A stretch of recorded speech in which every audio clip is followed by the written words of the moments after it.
নবীজি সাল্লাল্লাহু আলাইহি সাল্লাম বলেছেন, এই দুনিয়ার যে সমস্ত বান্দা বান্দি সুখে এবং দুঃখে সব সময় রব্বে কারিমের প্রশংসায় লিপ্ত থাকবে, কাল কিয়ামতের ময়দানে লক্ষ কোটি জনতার সামনে তাদেরকে ভিআইপি অনুমোদন দিয়ে রব্বে কারিম জান্নাতে যাওয়ার অনুমোদন দিয়ে দিবেন। জোরে বলেন সুবহানাল্লাহ।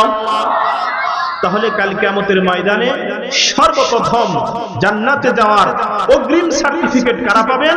নবীজি বলেছেন, আল্লাযীনা ইয়াহমাদুনাল্লাহা ফিস সাররাই ওয়াদ দাররা, যারা সুখে দুঃখে, সুখে শান্তিতে, সচ্ছলতা অসচ্ছলতার সময়, বিপদ আপদে, আনন্দের মুহূর্তে যে অবস্থা বান্দার হোক না কেন, সব সময় সদা সর্বদা যারা রব্বে কারিমের প্রশংসা করেছে, কাল কিয়ামতের ময়দানে রব্বে কারিমের পক্ষ থেকে তাদের জন্য আগে জান্নাতে যাওয়ার সুব্যবস্থা করে দেওয়া হবে। জোরে বলেন সুবহানাল্লাহ বিহামদিহি। তাহলে সব সময় আমি যদি অসুস্থ থাকি, আপনি যদি অসুস্থ থাকেন, আমি যদি সচ্ছল অবস্থায় থাকি, আপনি যদি অসচ্ছল অবস্থায় থাকেন, আমি যদি অসচ্ছল অবস্থায় থাকি, আপনি যদি অসচ্ছল অবস্থায় থাকেন, আমি যদি রোগী অবস্থায় থাকি, আপনি যদি রোগী অবস্থায় থাকেন, তখনও সব সময় কার প্রশংসা করতে হবে বলেন তো? রব্বে কারিমের প্রশংসা করতে হবে। করলে কি লাভ? কিয়ামতের ময়দানে সকলের আগে আমি আপনি আল্লাহর জান্নাতে ঢুকে যেতে পারবো। জোরে বলেন সুবহানাল্লাহ বিহামদিহি। সম্মানিত হাজিরিন, এই জন্য সব সময় আমাকে আপনাকে মনে রাখতে হবে যে প্রশংসা একমাত্র কেবলমাত্র রব্বে কারিমেই করতে হবে। সম্মানিত সুধী, তো যে আয়াতে কারিমা আপনাদের সামনে তেলাওয়াত করেছি, এই আয়াতে কারিমার ভিতরে আল্লাহ তাআলা আমাকে আপনাকে কি মেসেজ দিয়েছেন সেগুলো আমাকে আপনাকে জানতে হবে এবং সেই মেসেজগুলো আমার আপনার জীবনে ফিট করার আপ্রাণ প্রচেষ্টা চালাতে হবে। সম্মানিত হাজিরিন, আল্লাহ রাব্বুল আলামিন আয়াতে কারিমার ভিতরে বলেছেন, ইন্নাল্লাযীনা আমানু ওয়া আমিলুস সালিহাতি ইন্না লা নুযীউ আজরা মান আহসানা আমালা। নিশ্চয় আমার যে সমস্ত বান্দা বান্দি ঈমান আনবেন এবং দুনিয়াতে যত ভালো কাজ আছে, আমি আল্লাহ রাব্বুল আলামিনের পক্ষ থেকে যত ইবাদত তাদের জন্য নির্ধারণ করে দেওয়া হয়েছে, সকল ইবাদতগুলো যারা ঠিকঠাক মতো পালন করবে, দুইটি দায়িত্ব আল্লাহ তাআলা আমাকে আপনাকে এই আয়াতের ভিতরে তুলে ধরেছেন। কয়টি দায়িত্ব বলেন? দুইটি। এক নম্বরে আমানু, ঈমান আনতে হবে। যত বিষয়ের প্রতি ঈমান আনা দরকার, সকল বিষয়ের প্রতি আমি আপনি যদি ঈমান আনতে পারি, ওয়া আমিলুস সালিহাতি, এবং নেক কাজগুলা ঠিকঠাক মতো সম্পাদন করতে পারি। যত নেক কাজ দুনিয়াতে আছে, শুধু নামাজ, রোজা, হজ, যাকাত, এগুলা নেক কাজ নয়, বরং আমি আপনি জানি এই পৃথিবীতে একটা মানুষের সাথে ভালোভাবে কথা বলা, হাসি মুখে কথা বলা, মানুষের সাথে সুন্দরভাবে লেনদেন করা ইত্যাদি সবগুলোকেই বলা হয় ইবাদত। মুসলমানের 24 ঘন্টার জিন্দেগি সব হবে বন্দেগি। ঠিক কিনা জোরে বলেন? আমি আপনি আল্লাহর হুকুম অনুযায়ী এবং নবীজির তরিকা অনুযায়ী যদি জীবনকে পরিচালনা করতে পারি, তাহলে আমার প্রত্যেকটি কাজ আল্লাহর ইবাদতে পরিগণিত হবেন। জোরে বলেন সুবহানাল্লাহ বিহামদিহি। এই জন্য আল্লাহ বলেন, হে আমার বান্দা বান্দি, আমি রবের পক্ষ থেকে দুইটি দায়িত্ব যদি তোমরা গ্রহণ করতে পারো, এক নম্বরে তোমরা পরিপূর্ণরূপে ঈমান আনবা, দুই নম্বরে যত নেক কাজ আছে সকল নেক কাজ করবা, সকল নেক কাজগুলা তোমরা ঠিকঠাক মতো করার জন্য চেষ্টা করবা। যদি এই দুইটা কাজ তোমরা করতে পারো, ইন্না লা নুযীউ আজরা মান আহসানা আমালা, তাহলে আমি রব্বুল আলামিন তোমাদের আমলের প্রতিদান কখনো নষ্ট করব না। সুবহানাল্লাহ জোরে বলেন। তোমরা দুনিয়াতে যত ভালো কাজ করবা না কেন, প্রত্যেকটা ভালো কাজের প্রতিদান আমি আল্লাহ তোমাদের জন্য কিয়ামতের ময়দানে দেওয়ার জন্য বরাদ্দ করে রেখে দিব। আবার বলেন সুবহানাল্লাহ। আমি আপনি এই পৃথিবীতে কোনো ভালো কাজ যদি করি, কোনো নেক কাজ যদি করি, তাহলে আল্লাহ তাআলা আমাকে আপনাকে মেসেজ দিয়েছেন যে বান্দা বান্দি, তুমি দুনিয়াতে যে ভালো কাজগুলো করেছিলা, প্রত্যেকটা ভালো কাজের প্রতিদান হিসাবে আমি আল্লাহ তাআলা তোমাদের জন্য জান্নাতের ভিতরে বিশাল নিয়ামত বরাদ্দ দিয়ে দিব। জোরে বলেন সুবহানাল্লাহ বিহামদিহি। আমার ভাইরা, এই আয়াত সংশ্লিষ্ট একটি হাদিস আপনাদের সামনে আমি পেশ করব। তাফসীরুল কোরআন বিল হাদিস তথা আয়াতে কারিমার তাফসীর আমি নবীজি সাল্লাল্লাহু আলাইহি ওয়াসাল্লামের হাদিস দ্বারা করার চেষ্টা করব। খুব মনোযোগ দিয়ে শ্রবণ করবেন। ইমাম হাকিম তিরমিজি আলাইহির রাহমাত তার জগৎ বিখ্যাত হাদিসের কিতাব নাওয়াদিরুল উসুল ফি আহাদিসির রাসূলি সাল্লাল্লাহু আলাইহি ওয়াসাল্লামের এই কিতাবের ভিতরে তিনি একটি লম্বা হাদিস এনেছেন, যে হাদিস দ্বারা তিনি জ্বলন্ত প্রমাণ দিয়েছেন যে আল্লাহর কোন বান্দা বান্দি এই পৃথিবীতে যদি নেক কাজ করতে পারে, ভালো কাজ করতে পারে, রব্বে কারীম তার প্রতিদান, সেই নেক কাজগুলোর প্রতিদান কিভাবে দিবেন তার বিশাল একটা জ্বলন্ত প্রমাণ স্বরূপ হাদিস তিনি বর্ণনা করেছেন। খুব মনোযোগ দিয়ে আমরা শ্রবণ করব। মাইকের আওয়াজ যে সমস্ত মা বোন এবং আমাদের ভাইদের কানের ভিতরে পৌঁছাইতেছে, আপনারা অন্যান্য কাজ থেকে ফারিগ হয়ে এদিকে একটু খেয়াল করবেন যে আমি আপনি দুনিয়াতে নেক কাজ করলে সেই নেক কাজ কিভাবে আমাকে আপনাকে কিয়ামতের ময়দানে উপকার পৌঁছাবে, রব্বে কারীম কিভাবে আমাদেরকে প্রতিদান দান করবেন। খুব সুন্দর একটি হাদিস ইমাম হাকিম তিরমিজি আলাইহির রাহমাত তিনি বর্ণনা করেছেন। হযরত আব্দুর রহমান ইবনে সামুরা রাদিয়াল্লাহু তাআলা আনহু থেকে বর্ণিত হাদিস, তিনি বলেন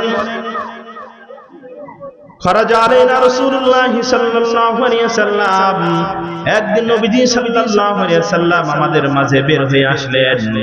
ওয়া নাহনু ফি মসজিদিল মদিনা, এমত অবস্থায় আমরা মসজিদে নববীর ভিতরে বসা ছিলাম।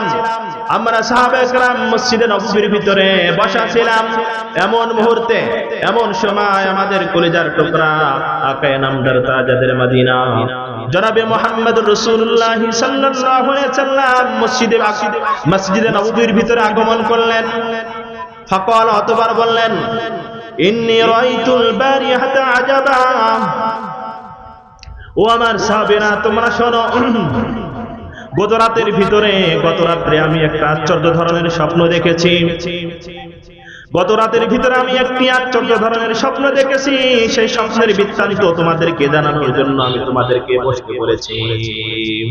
নবীজি সাল্লাল্লাহু আলাইহি ওয়াসাল্লাম সাহাবায়ে কেরামকে সামনে নিয়ে সাহাবায়ে কেরামকে লক্ষ্য করে বললেন, হে আমার সাহাবীরা তোমরা শোনো, ইন্নী রাআইতুল বারিহাতা আজাবা, নিশ্চয় আমি রাসূল গত রাত্রে আল্লাহর পক্ষ থেকে আমাকে আশ্চর্য ধরনের একটি স্বপ্ন দেখানো হয়েছে।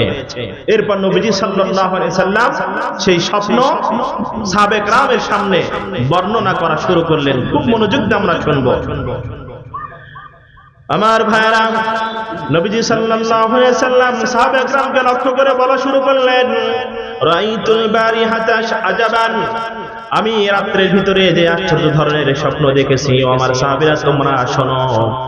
রাআইতু রাজুলাম মিন উম্মতি, আমি স্বপ্নে দেখলাম আমার একজন উম্মত, জাআহু মালাকুল মাউত ইয়াকবিদারুহু, আমার একজন উম্মতের জান কবজ করার জন্য, তাকে মৃত্যু দেওয়ার জন্য মালাকুল মাউত তার কাছে চলে এসেছে, তার জান কবজ করার জন্য, তার রূহটা বের করার জন্য। তো আমার এই উম্মতের কাছে মালাকুল মাউত যখন জান কবজ করার জন্য, রূহ বের করার জন্য যখন চলে এসেছে, তো ওই মুহূর্ত দেখলাম ফাজাআহু বিররুহু বিওয়ালিদাইহি, ওই মুহূর্তে দেখলাম আমার এই উম্মতের একটা দুনিয়াতে ভালো কাজ ছিল, যে আমার এই উম্মত সে সব সময় সদা সর্বদা দিবারাত দিন রাতে সব সময় সে তার পিতামাতার সাথে ভালো আচরণ করত, সদ্ব্যবহার করত। আমার উম্মতের এই আমলটা দুনিয়াতে ছিল। তো আমার উম্মতের যখন মালাকুল মাউত জান কবজ করতে চলে আসলো, সাথে সাথে আমার উম্মতের এই নেক কাজটা, তার পিতামাতার খেদমতটা তার কাছে হাজির হয়ে গেল। নবীজি বলেন, যখনই তার পিতামাতার সদাচরণটা, পিতামাতার খেদমতটা তার কাছে আসলো, ফারাদ্দানহু, আসার সাথে সাথে মালাকুল মাউত আমার ওই উম্মতের জান কবজ না করে ফিরে চলে গেল। জোরে বলেন সুবহানাল্লাহি ওয়া বিহামদিহি। তাহলে নেক কাজ করলে আখিরাতে যেমন আল্লাহ তাআলা আমাকে আপনাকে পুরস্কার বুঝিয়ে দিবেন, ঠিক তেমনি ভাবে এই দুনিয়াতেও আল্লাহ তাআলা কিছু নেক আমলের প্রতিদান আল্লাহ তাআলা অগ্রিম দুনিয়াতেই দিয়ে দিবেন। জোরে বলেন সুবহানাল্লাহি ওয়া বিহামদিহি। তার জ্বলন্ত প্রমাণ হলো এই হাদিস, যে নবীজি বলেন আমার উম্মতকে দেখলাম যে তার কাছে মালাকুল মালাকুল মাউত চলে এসেছে, আজরাইল চলে এসেছে তার রূহ কবজ করার জন্য, তার জান বের করার জন্য। কিন্তু যখনই তার কাছে আজরাইল আসলো, তো আমার এই উম্মতের নেক আমল ছিল যে সে তার পিতা মাতার সাথে কখনো খারাপ আচরণ করে নাই, সব সময় ভালো আচরণ করেছিল। তো এই আমলটা তার কাছে আসার সাথে সাথে মালাকুল মাউত আমার উম্মতের জান কবজ না করে সেখান থেকে দূর হয়ে চলে গেল। জোরে বলেন সুবহানাল্লাহি বিহামদিহি। তাহলে নেক কাজ করলে ফায়দা আছে কি নাই? জোরে বলেন তো। আছে। আমার ভাইরা, পিতামাতার খেদমত অত্যন্ত গুরুত্বপূর্ণ একটি আমল। আরেকটি হাদিস আপনাদের সামনে আমি বর্ণনা করব। এখানে নবীজি সাল্লাল্লাহু আলাইহি ওয়াসাল্লাম আমার আপনার জন্য গুরুত্বপূর্ণ 10টি মেসেজ দিয়েছেন। কয়টি? জোরে বলেন। 10টি মেসেজ দিয়েছেন। হযরত মুআয বিন জাবাল রাদিয়াল্লাহু তাআলা থেকে বর্ণিত হাদিস, তিনি বলেন, আওসানি রাসূলুল্লাহ সাল্লাল্লাহু আলাইহি ওয়াসাল্লাম বিআশরি কালিমাতিন। আমার নবীজি আমাকে 10টি বিষয়ে গুরুত্বপূর্ণ উপদেশ দিয়েছেন, নসিহত করেছেন। কালা, নবীজি সাল্লাল্লাহু আলাইহি ওয়াসাল্লাম আমি মুআয বিন জাবালকে বলেছেন, হে মুআয তুমি শোনো, আমি রাসূল তোমাকে 10টি গুরুত্বপূর্ণ উপদেশ দিতেছি। এই 10টি গুরুত্বপূর্ণ উপদেশ তুমি তোমার জীবনে ফিট করবা, তুমি সব সময় মেনে চলার আপ্রাণ প্রচেষ্টা করবা। এরপর নবীজি সাল্লাল্লাহু আলাইহি ওয়াসাল্লাম মুআয বিন জাবালকে বললেন, লা তুশরিক বিল্লাহ। ও মুআয বিন জাবাল, তুমি আল্লাহর সাথে কাউকে শরীক করবা না, অংশীদার স্থাপন করবা না, আল্লাহর মতো কাউকে তুমি সাব্যস্ত করবা না। ওয়া ইন কুতিলতা ওয়া হুররিকতা, যদিও তোমাকে শিরিক করতে বাধ্য করতে গিয়ে তোমাকে আগুনে ফেলানো হয় অথবা তোমাকে ফিরিয়ে দেওয়া হয়, তারপরও তুমি আল্লাহর সাথে কাউকে শরীক করবা না। তাহলে 1 নম্বর উপদেশ কি বলেন? যে নবীজি সাল্লাল্লাহু আলাইহি ওয়াসাল্লাম মুআয বিন জাবাল রাদিয়াল্লাহু তাআলা কে বলেছেন, হে মুআয বিন জাবাল, তুমি আল্লাহর সাথে কাউকে শরীক তো করবাই না। যদি তোমাকে আল্লাহর সাথে শরীক করার জন্য বাধ্য করতে গিয়ে আগুনে ফেলিয়ে দেওয়া হয়, আগুনের ভিতরে নিক্ষেপ করা হয়, এবং কি তোমাকে যদি হত্যা করা হয়, তারপরও তুমি কখনোই আল্লাহর সাথে শরীক করতে তুমি কখনোই ইচ্ছা পোষণ করবা না। কারণ কি? কারণ আমার আপনার যত গুনাহ এই পৃথিবীতে হবে, সকল গুনাহ রব্বে কারীম ক্ষমা করে দিবেন, কিন্তু শিরকের গুনাহ আল্লাহ কখনো ক্ষমা করবে না। সবাই বলেন নাউযুবিল্লাহ। এটা আমার কোনো কথা না, স্বয়ং রব্বে কারীম কোরআনে হাকিমের ভিতরে বলেছেন, ইন্নাল্লাহা লা ইয়াগফিরু আন ইউশরাকা বিহি ওয়া ইয়াগফিরু মা দুনা যালিকা লিমান ইয়াশা। নিশ্চয় আমি আল্লাহ আমার ওই সমস্ত বান্দা বান্দীদেরকে কখনো ক্ষমা করব না যারা আমি আল্লাহর সাথে শরীক করে, আমি আল্লাহর সাথে অংশীদার স্থাপন করে, এদেরকে আমি আল্লাহ কখনোই ক্ষমা করব না। আবাদুল আবাদ, চিরদিনের জন্য তাদের ঠিকানা আমি জাহান্নাম বানিয়ে দিব। জোরে বলেন নাউযুবিল্লাহ। ওয়া ইয়াগফিরু মা দুনা যালিকা লিমান ইয়াশাউ। আর শিরক ছাড়া আমার বান্দা বান্দির আমলনামার ভিতরে যদি কোনো গুনাহ থাকে, অন্য কোনো কবিরা গুনাহ যদি থাকে, তাহলে আমি আল্লাহ নিজ গুণে তাকে ক্ষমা করে দিব। জোরে বলেন সুবহানাল্লাহ। তাহলে শিরক করতে নবীজি কেন নিষেধ করেছেন? কেননা অন্যান্য যত জঘন্য আর মারাত্মক গুনাহ হোক না কেন, রব্বে কারীম সকল গুনাহ তার নিজ ইচ্ছায় ক্ষমা করলেও করে দিতে পারে। এটা রব্বে কারীম নিজেই বলেছেন, ওয়া ইয়াগফিরু মা দুনা যালিকা লিমান ইয়াশা। শিরক ছাড়া যত গুনাহ আমার বান্দা বান্দির হবে, আমি আল্লাহ নিজ মেহেরবানিতে ক্ষমা করে দিব। জোরে বলেন সুবহানাল্লাহ। কিন্তু যে সমস্ত বান্দা বান্দি আমি আল্লাহর সাথে শিরক করেছে, এদের কোনো ক্ষমা নেই, কখনোই আমি আল্লাহ এদেরকে ক্ষমা করব না। বলেন নাউযুবিল্লাহ। এজন্য আল্লাহর সাথে শিরক করা যাবে? বলেন না, কখনোই শিরক করা যাবে না। আগুনে পুড়িয়ে দিলেও শিরক করা যাবে না। আমার আপনার গলায় যদি তরবারি চালানো হয়, ছুরি আর চাকু চালিয়ে জবাই করে দেওয়া হয়, গুলি দিয়ে আমার আপনার বুককে ঝাঁঝরা করে দেওয়া হয়, বুলেট বোমা মারা হয়, তারপরও রব্বে কারীমের সাথে শিরক করা যাবে না। ঠিক কিনা? জোরে বলেন। সম্মানিত হাজিরিন, 1 নম্বর উপদেশ। 2 নম্বর উপদেশ করতে গিয়ে নবীজি সাল্লাল্লাহু আলাইহি ওয়াসাল্লাম বললেন, ওয়ালা তাউকান্না ওয়ালিদাইকা। হে মুআয বিন জাবাল, তুমি শোনো, তুমি কখনোই তোমার পিতামাতার সাথে নাফরমানি করবা না, তোমার পিতামাতার তুমি অবাধ্য হবে না। ওয়াইন আমারাকা আন তাখরুজা মিন আহলিকা ওয়া মালিকা, যদিও তোমার পিতামাতা তোমাকে তোমার সম্পদ থেকে বঞ্চিত করে, তোমার পরিবার থেকে তোমাকে যদি তাড়িয়ে দেয়, তারপরেও তুমি তোমার পিতামাতার নাফরমানি করবা না, তোমার পিতামাতার হাতে তুমি অবাধ্য হবা না।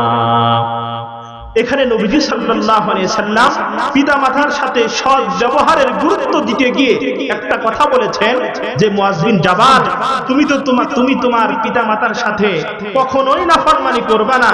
ওয়া ইন আমারাকা, যদিও তোমার পিতামাতা তোমাকে আদেশ করে, আন তাখরুজা, তোমার বের হয়ে যেতে, মিন মালিকা, তোমার সম্পদ থেকে, ওয়া আহলিকা, এবং তোমার পরিবার থেকে, অর্থাৎ তোমাকে তোমার পরিবার থেকে বঞ্চিত হতে বলল, বের হয়ে যেতে বলল, এবং তোমার সম্পদ থেকেও তোমাকে বঞ্চিত করলো, এটা যদি করে তারপরও তোমার পিতামাতার সাথে খারাপ ব্যবহার করতে পারবা না।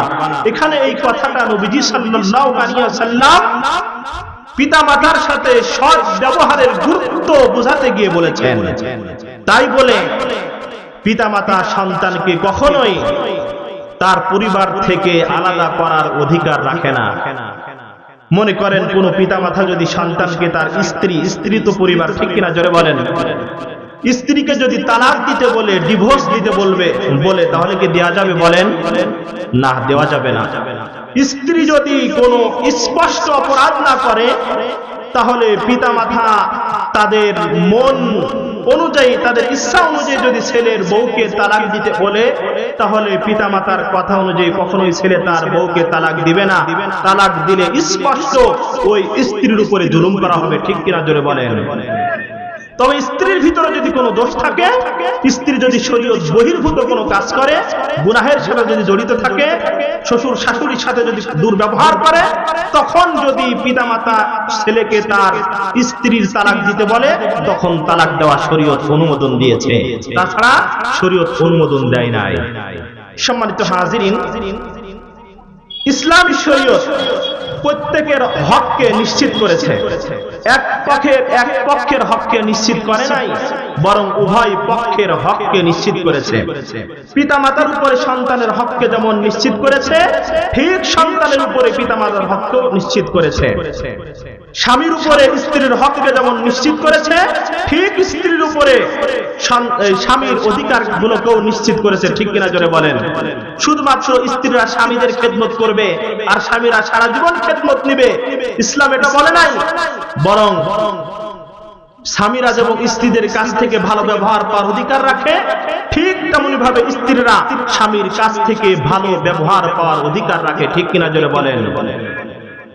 পিতামাতা যেমন সন্তান থেকে ভালো ব্যবহার পাওয়ার অধিকার রাখে, ঠিক তেমনি ভাবে সন্তানেরাও পিতামাতা থেকে ভালো ব্যবহার পাওয়ার অধিকার রাখে, ঠিক কিনা জোরে বলেন।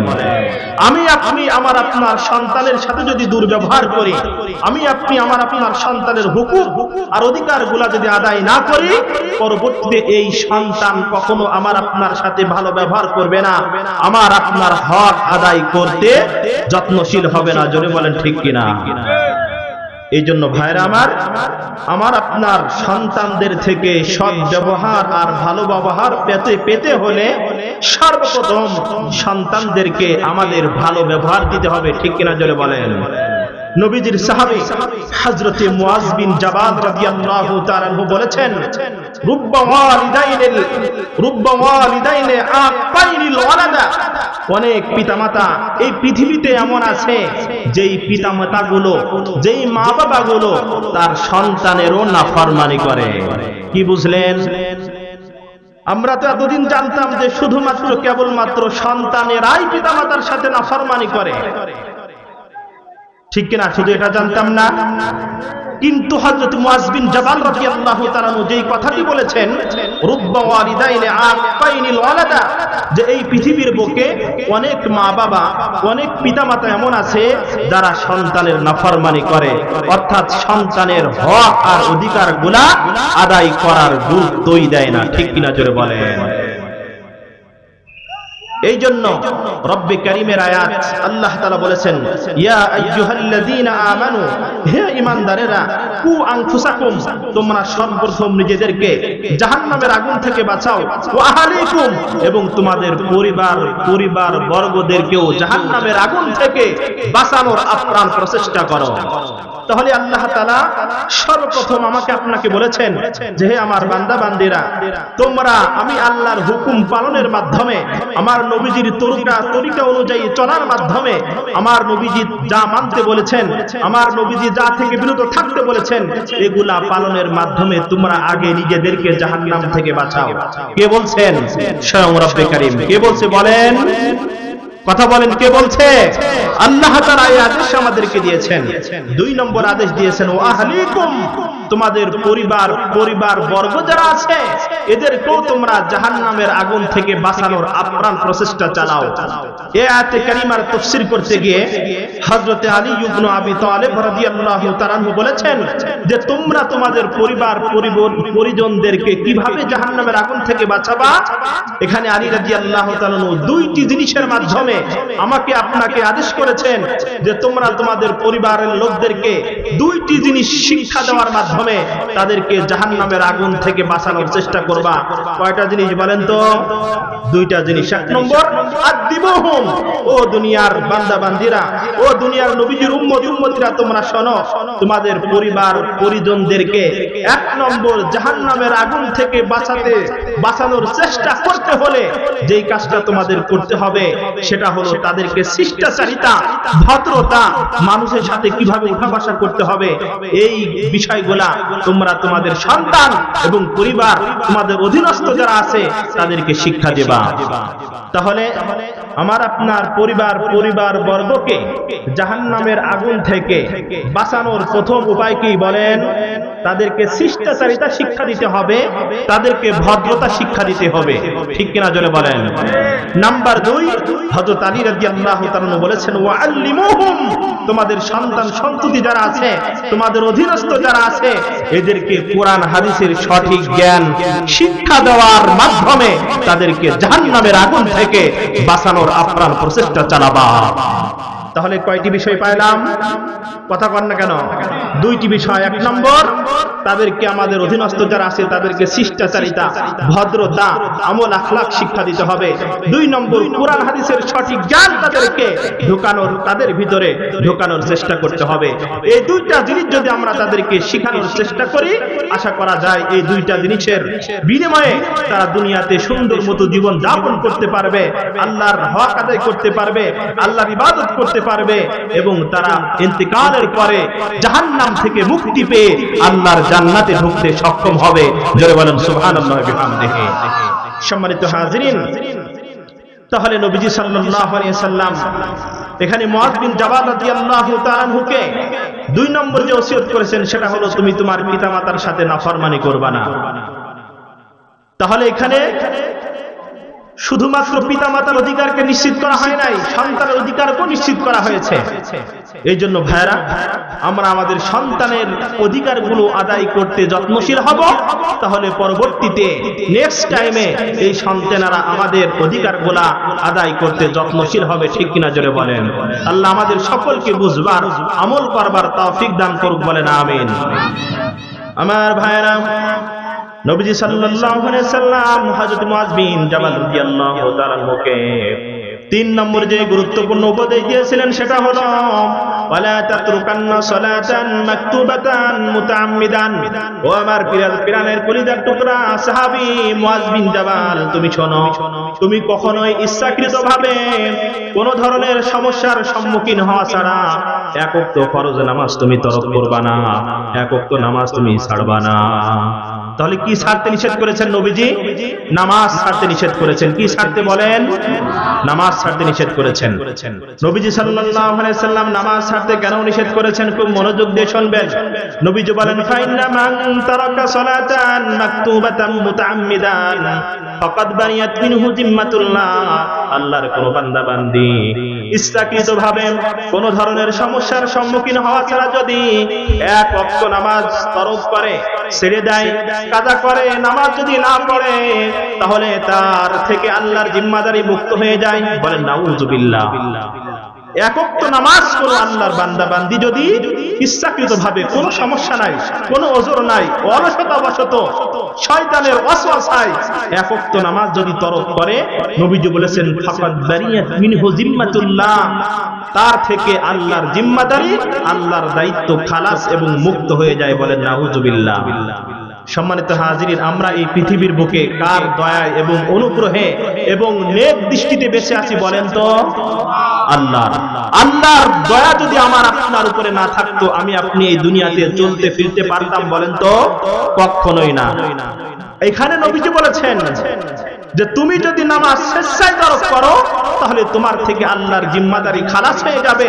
তুমি ধ্বংস হয়ে গেলে, তুমি বিপদে পড়লে না কি পড়লে, আল্লাহ এগুলা দেখার কোনো টাইম থাকবে না। জোরে বলেন নাউযুবিল্লাহ।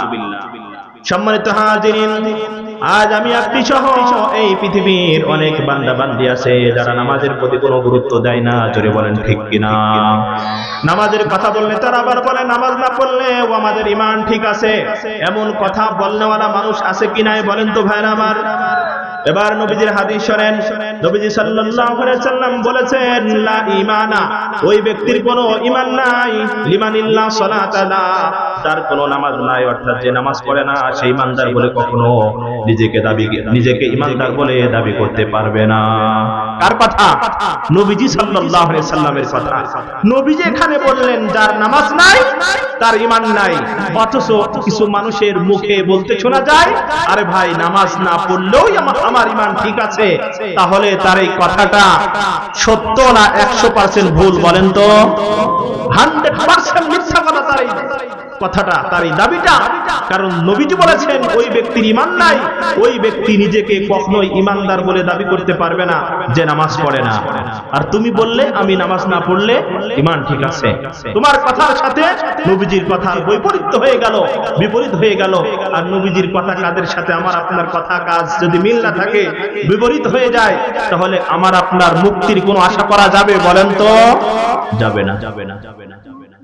এই জন্য ভাইরা আমার, নামাজ কেন তরক করা যাবে না, নামাজ কেন ছাড়া যাবে না? শোনেন, নবীজি সাল্লাল্লাহু আলাইহি ওয়াসাল্লাম বলেন মান তারাকা সালাতা মুতাআম্মিদান কুতিবা ইসমুহু আলা বাবিন নারি মিম্মা ইয়াদখুলুহা, আল্লাহর কোন বান্দা বান্দি যদি স্বেচ্ছায় ইচ্ছাকৃতভাবে এক ওয়াক্ত নামাজ ছেড়ে দেয়, এক ওয়াক্ত নামাজ যদি সে না পড়ে, তাহলে সাথে সাথে তার নামটি জাহান্নামের ওই গেটের ভিতরে লিখে দেওয়া হয়, যে গেট দিয়ে সে জাহান্নামের ভিতরে প্রবেশ করবে। জোরে বলেন নাউযুবিল্লাহ। কত মারাত্মক কথা নবীজি বলেছেন, মান তারাকাস সালাতা মুতাআম্মিদান কুতিবা ইসমুহু আলা বাবিন নারি মিম্মা ইয়াদখুলুহা, আমার কোন উম্মত অথবা উম্মতি যদি এক ওয়াক্ত নামাজ স্বেচ্ছায় কোন ধরনের সমস্যা হওয়া ছাড়া যদি তরক করে, ছেড়ে দেয়, সাথে সাথে তার নামটি জাহান্নামের গেটের ভিতরে লিখে দেওয়া হয়, যে গেট দিয়ে সে জাহান্নামের ভিতরে প্রবেশ করবে। বলেন নাউযুবিল্লাহ। সে জাহান্নামে প্রবেশ করার সময় বুঝতে পারবে যে দুনিয়াতে আমি নামাজি ছিলাম, বেনামাজি ছিলাম, যার কারণে আমাকে জাহান্নামে আসতে হলো। আল্লাহ রাব্বুল আলামিন বলেন কুল্লু নাফসিন বিমা কাসাবাত রাহিনাতুন ইল্লা আসহাবাল ইয়ামিন ফি জান্নাতি ইয়াতাসাআলুনা আনিল মুজরিমিন মা সালাকাকুম ফি সাকার। জান্নাত এবং জাহান্নামীরা জান্নাতীরা জান্নাতে যাওয়ার পরে এবং জাহান্নামীরা জাহান্নামে যাওয়ার পরে জান্নাতীরা জাহান্নামীদেরকে দেখতে পাবে। দেখতে পাওয়ার পরে জান্নাতীরা জাহান্নামীদেরকে জিজ্ঞাসা করবে মা সালাকাকুম ফি সাকার, ও আমার জাহান্নামী ভাইরা, তোমরা কোন অপরাধের কারণে কি গুনাহ তোমরা দুনিয়ায় থাকতে করেছিলা, যার কারণে আজকে তোমাদের জাহান্নামের ভিতরে আসতে হয়েছে? কারা করবে? জান্নাতীরা। জান্নাতীরা কি করবে? এই প্রশ্ন কাদেরকে করবে বলেন তো? জাহান্নামীদেরকে করবে। জান্নাতীরা জাহান্নামীদেরকে প্রশ্ন করবে, মা সালাকাকুম ফি সাকার, কোন কারণে তোমরা জাহান্নামে পতিত হয়েছো, কি কারণে তোমাদেরকে জাহান্নামের ভিতরে আসতে হয়েছে? তখন জাহান্নামীরা উত্তর দিবে, ক্বালু লাম নাকু মিনাল মুসাল্লিন, তারা বলবে, হে আমার জান্নাতি ভাইয়েরা, আমরা জাহান্নামে এসেছি কারণ হলো আমরা দুনিয়াতে নামাজ পড়তাম না, নামাজি ছিলাম না। তাহলে জাহান্নামে যাওয়ার প্রথম নম্বর কারণ কি বলেন তো? নামাজ না পড়া। প্রথম নম্বর কারণ কি? নামাজ না পড়া। কথাটি কার? রব্বে কারীমের। আমার আপনার কথা নয়, স্বয়ং আল্লাহ রাব্বুল আলামিন স্পষ্ট ঘোষণা দিয়েছেন, জাহান্নামীরা নির্দ্বিধায় তারা স্বীকারোক্তি দিবে, লাম নাকু মিনাল মুসাল্লিন। ও আমার জান্নাতি ভাইয়েরা, তোমরা নামাজ পড়ে নেক আমল করে জান্নাতে আসতে পেরেছো, আমরা নেক আমলও করি নাই, আর বিশেষ করে নামাজ পড়েছিলাম না, যার কারণে জাহান্নামে আসতে হয়েছে। বলেন নাউযুবিল্লাহ। তাহলে নামাজ পড়ার দরকার আছে কি নাই বলেন তো ভাই? নামাজ কি ছাড়া যাবে? হ্যাঁ, যাবে না। আমার ভাইরা, 4 নম্বর উপদেশ যেটা হযরত নবীজি সাল্লাল্লাহু আলাইহি ওয়াসাল্লাম মুআয বিন জাবালকে দিয়েছেন, ও মুআয বিন জাবাল, তুমি শোনো, লা তাশরাবান্না খামরা, তুমি কখনো মদ পান করবা না। কি পান করবা না? মদ খাবা না। ফাইন্নাহু রাসু ফাহিশাতি, ফাইন্নাহু রাসু কুল্লি ফাহিশাতিন, কারণ মদ খাওয়া হলো সকল অপরাধের মূল। মদ খাওয়া হলো সকল গুনাহের মূল। কেননা মানুষ মদ খেয়ে মাতাল হয়ে তার মস্তিষ্কের মেমোরি বিকৃত হয়ে যায়, পরিবর্তন হয়ে যায়, যার কারণে সে সকল প্রকার গুনাহের ভিতরে লিপ্ত হয়। ঠিক কিনা জোরে বলেন? মানুষের মস্তিষ্ক যতক্ষণ পর্যন্ত সুস্থ থাকে, ঠিক থাকে, ততক্ষণ পর্যন্ত সে কিন্তু গুনার ভিতরে জড়াইতে চায় না। ঠিক কিনা জোরে বলেন? যখনই তার মস্তিষ্ক সেন্স ঠিক থাকে না, ভালো মন্দ বুঝার কোনো অনুভূতি তার ভিতরে থাকে না, তখনই সে গুনার ভিতরে লিপ্ত হয়। ঠিক কিনা জোরে বলেন ভাইরা আমার? এই জন্য নবীজি বলেন, হো আমার মুআয বিন জাবাল, তুমি শোনো, কখনো তুমি মদ পান করবে না, কেননা মদ হলো সকল গুনাহের মূল। নাম্বার 5, ওয়া ইয়াকা ওয়াল মাসিয়াতি, ওয়া ইয়াকা ওয়াল মাসিয়াতা।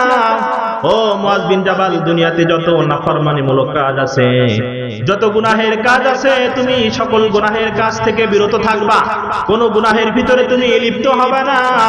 ফাইন্না বিল মাসি সাখাতুল্লাহ, কেননা গুনাহের দ্বারা আল্লাহর আযাব এবং গজব আসা বান্দা বান্দির উপরে হালাল হয়ে যায়।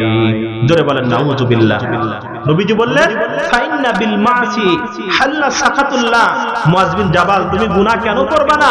গুনাহ থেকে নিজেকে কেন বাঁচিয়ে রাখবা? কারণ হলো, এই গুনাহ করলে আল্লাহর পক্ষ থেকে বান্দা বান্দির উপরে আযাব এবং গজব আসা বৈধ হয়ে যায়, ওয়াজিব হয়ে যায়, অবধারিত হয়ে যায়।